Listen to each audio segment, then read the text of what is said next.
Hello, and welcome back to your Signpost messaging hub.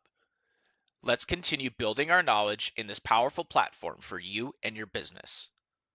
One of the most important parts of having a live receptionist service at your fingertips is knowing how to utilize it when you need it. Ideally, we would love to answer all of your phone calls so you can focus on the other important aspects to your business. However, we know that you are the day-to-day expert and might want to have a bit more control over your client conversations. With the Signpost Messaging Hub, you don't have to get in touch with one of our agents or even send an email to turn on or off your live receptionist service. It's just the simple push of a button. Let me show you how easy it is. In the top right-hand side of your screen, you will see two buttons that says Active and Inactive, highlighted in either green or white.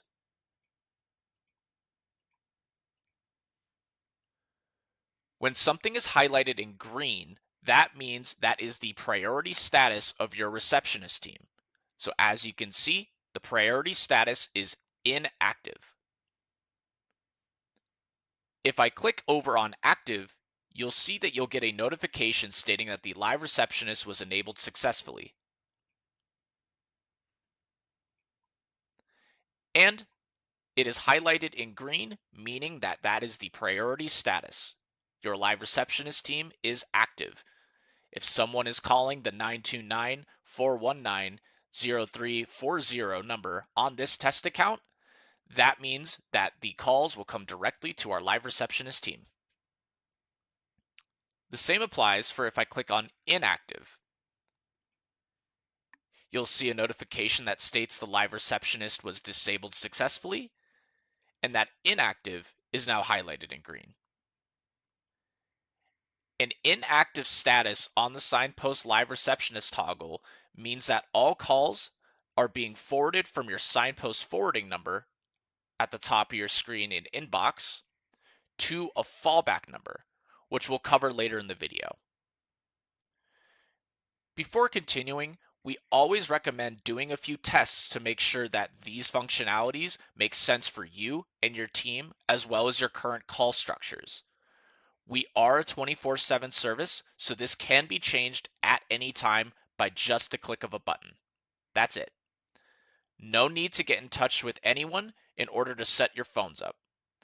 Now, let's go over that fallback number that we just spoke about. If you are currently in the green for the inactive status, we are going to navigate to our Settings tab in the top middle section of your screen.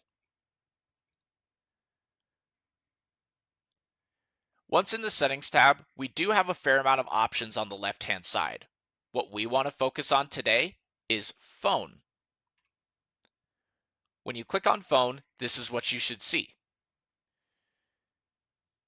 In the Phone Settings page, you will see a box for your fallback number. This is going to be usually your business phone number, where all incoming calls will be instantly directed to this number when the live receptionist is in the inactive or not active state. As an example, if you are in the inactive status and someone is calling your account number, in this example, 929-419-0340, this means that in your fallback number, whatever number is populated in that box, the calls will be transferred directly to that number. This could be any business number, any business line, or even one of your techs on your team. This can be changed at any time and can be adjusted as needed. A small note to keep in mind, the inactive status will not work properly if there is no fallback number listed and saved in the box. Again, we always recommend that you test this feature in order to make sure that it makes sense for you and your team. We hope that this quick and easy tutorial on your phone settings will help you navigate your Signpost messaging hub with confidence. Remember, you have the power to manage your calls just the way you want. If you have any questions, please do not hesitate to reach out to our support team, and happy managing.